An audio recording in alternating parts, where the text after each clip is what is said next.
Ready to dive deep. Today, we're tackling the psychology of money. Ooh, fascinating stuff. You guys want to know the best part of this book, right? I'm all ears. It's not really like your typical money advice. Yeah. Not like budget this or invest in that kind of stuff. So what is it about then? It's about mindset, like how our brains actually work with money. Ah, I see. So less about spreadsheets, more about psychology? Exactly. And the source material we have, it really nails the core message. And what would that be? That understanding our own psychology, that's the real secret sauce. Okay, I'm starting to see where this is going. So it's about like our emotions and biases and all that. Totally. Like, think about it. How often do we make money decisions based purely on logic? Honestly, probably not as often as we think. Right. There's always some emotion tied in there. Fear, excitement, you name it. This is making me think about all those impulse purchases I've made. Uh-huh. We've all been there. But that's precisely what this book digs into. So it's like shining a light on those hidden forces that drive our decisions. Exactly. It's like, have you ever, clung to a losing stock, even though logic said to sell? Maybe. More than I'd like to admit. That's loss aversion. Our brains are wired to feel the pain of a loss way more than the joy of a gain. Wow. I never really thought about it like that before. It's crazy, right? But this book lays it all out and helps us understand why we do the things we do with money. So it's kind of like having a therapist for your finances. In a way. But yeah, like the source material pointed out, it's not just about these big dramatic decisions either. Oh, you mean like everyday spending habits too? Totally.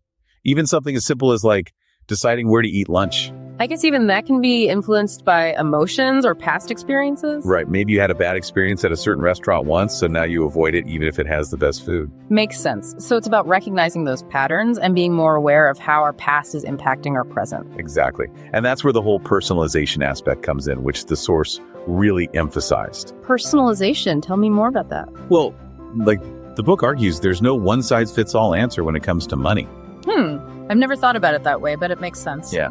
What works for one person might be a total disaster for another. Okay, I see. So blindly following some generic financial advice, that might not actually be the best approach. Exactly. It's all about figuring out what works for you based on your individual circumstances and goals. Right. Like some people are naturally risk averse while others are more comfortable taking chances. Totally.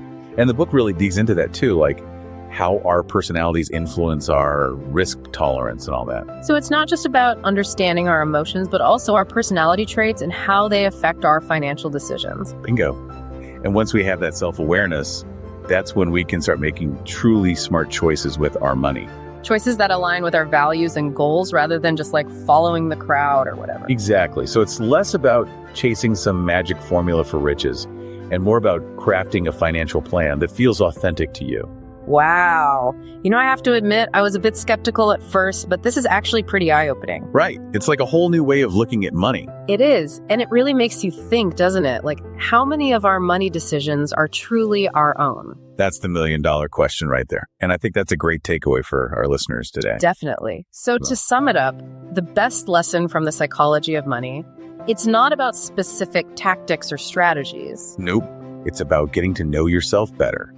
Your financial psychology, your biases, all of it. And then using that knowledge to make more conscious and informed decisions about your money. Absolutely.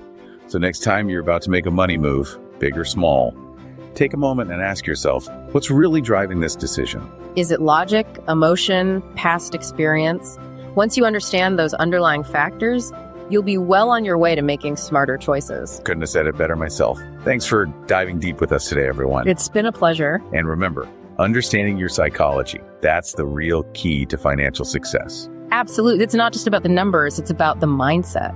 You got it. Yeah. Until next time, happy money managing. See ya.